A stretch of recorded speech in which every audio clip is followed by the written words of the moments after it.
Hi friends, welcome to our channel. నేను మీ హోపినా. ఈ మధ్య కాలంలో కొత్త విషయాలతో కొత్త కంటెంట్తో నేనైతే మీ ముందుకు వస్తున్నాను. ఈరోజు కూడా అదే కొత్త కంటెంట్తో అయితే మీకు ఈరోజు చెప్పబోతున్నాను.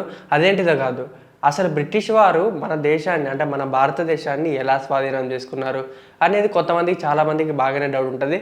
ఆ డౌట్ని ఈరోజు మనం క్లారిఫై చేసుకుందాం వీడియోలో. అంతకన్నా ముందు మన వీడియోని లైక్, షేర్, సబ్స్క్రైబ్ చేసి పక్కనున్న బెల్ ఐకాన్ని క్లిక్ చేయండి.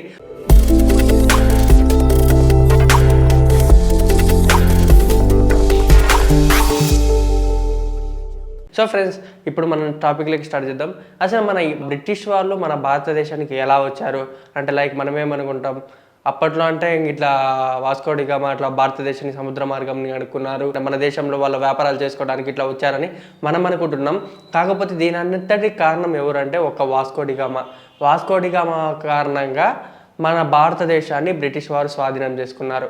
అది ఎలా అంటే ఇప్పుడు వీడియోలో తెలుసుకుందాం. మనందరికీ తెలుసు, ఇండియాకి సముద్ర మార్గాన్ని అనుకుంది వాస్కో డి గామా అని ప్రతి ఒక్కరికి తెలిసిందే. అది కాక చిన్నపిల్లలకు ఇట్లా టెక్స్ట్ బుక్స్లో వాళ్ళకు లెసన్స్లో కూడా రావడం జరిగింది. కాకపోతే ఈ వాస్కో డి గామా భారతదేశానికి సముద్ర మార్గాన్ని కనుక్కోవడం వల్ల అటుపక్కన ఉన్న అంటే ఇంగ్లాండ్ అటుపక్క ఉన్న ప్రాంతాల ప్రజలకు అంటే అక్కడ ఉన్న అంటే రాజులకు వారందరికీ ఇక్కడున్న సుగంధ ద్రవ్యాలు అంటే మన భారతదేశంలో ఎంతో మంచి విలువైనవి దొరుకుతున్నాయని చెప్పేసి ఈ వాస్కో డి గామా భారతదేశానికి సముద్ర మార్గం కనుక్కున్న తర్వాత అక్కడున్న వారు మన భారతదేశానికి వచ్చి అంటే మన దగ్గర దొరుకుతున్న సరుకులు అంటే ఏ మసాలా దినుసులు ఉన్నాయి కదా, చెక్క, లవంగము, ఇలాంటివన్నీ తీసుకొని వాళ్ళ దేశంలో సప్లై చేసుకొని అంటే ఇక్కడ మనకు తక్కువ ప్రైస్తో కొని అక్కడ ఉన్న వారికి ఎక్కువ ప్రైస్లో అమ్మేసే ఇట్లా అనేది బిజినెస్ స్టార్ట్ చేసుకున్నారు. కానీ ఇంగ్లాండ్ ప్రజలు అట్నే చేసుకుంటూ కొద్ది రోజులకి అట్నే మహా అంటే ఒక 100 సంవత్సరాలు అట్నే గడిచింది. అట్లా గడుచుడు కారణంగా అంటే ఏమి అప్పట్లో అంత ఇబ్బంది ఏమి ఉండేది కాదు. అంటే మన దగ్గర తక్కువ కొన్న కూడా మనకంటూ రాబడి వచ్చేది, బాగానే ఉందని అప్పుడు ప్రజలు కూడా బాగానే ఉన్నారు, రాజులు కూడా బాగానే ఉన్నారు.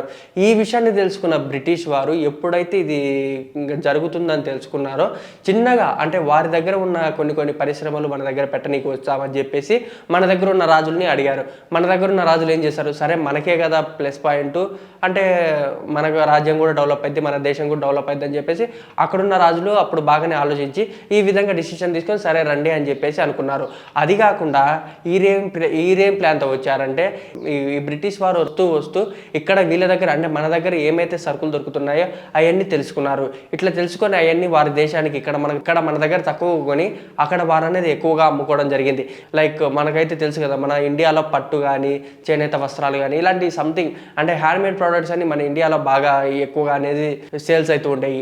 సో ఇదే బేస్ చేసుకొని వారు ఇక్కడ ఉన్నాయన్నీ తీసుకుని వెళ్ళి వాళ్ళ దేశాల్లో అమ్ముకోవడము ఇట్లా జరుగుతుండేది. కొద్ది రోజులు అయిన తర్వాత మన దేశ రాజులు ఉన్నారు కదా, 1600 శతాబ్దం తర్వాత ఇట్లా రాజుల దగ్గరికి వెళ్ళి బ్రిటిష్ వారు ఒక కోరికనైతే కోరారు. ఇప్పుడు మా దేశంలో ఉన్న వాటిని మీ దేశంలోకి వచ్చి ఇట్లా కొన్ని పెడతాము, మీ దేశం డెవలప్ అవుతుందని చెప్పి చిన్నగా ఒక బిస్కెట్ వేసినట్టు వేసి మన రాజుల్ని మోసం చేశారు.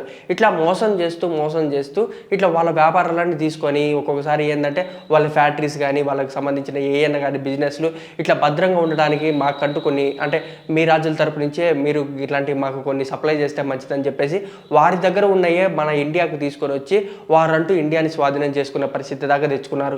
ఇలా తెచ్చుకొని ఏకంగా 1,00,000 మంది సైనికుల్ని అప్పట్లోనే తీసుకొచ్చి బ్రిటిష్ వారు మన ఇండియాలో అయితే స్థిరపరిచారు. ఇది తెలియక మన రాజులు వాళ్ళందరినీ తీసుకొని వచ్చి ఇట్లా ఇండియాలో పెట్టడం మనకు మైనస్ పాయింట్ అయింది. ఇట్లా వైన్స్ అమ్మనికి కానీ కొన్ని మన రసాయనాలు అమ్మడానికి అని చెప్పేసి మన ఇండియాకు వచ్చారు. సేమ్ ఇదే ప్రాసెస్ యూజ్ చేసుకొని మన రాజుల్ని అందరినీ మోసం చేసి వారు బ్రిటిష్ సైన్యాన్ని పెంచుకున్నారు. ఇలా కొద్ది రోజులు జరిగిన తర్వాత మీరేంది మమ్మల్ని చేసేదని మన రాజుల్ని ఒక్కొక్కరిని చంపడం అయితే మొదలుపెట్టారు. ఇట్లా చంపడం మొదలు పెడుతూ గట్ట వాళ్ళంటూ బ్రిటిష్ వారు అంటే 200 సంవత్సరాలు మనల్ని అయితే పాలించారు. ఇట్లా పాలిస్తూ అంటే ఒక 100 సంవత్సరాలు మాత్రం మనం చెప్పినట్టు మాత్రమే బ్రిటిష్ వాళ్ళు విన్నారు.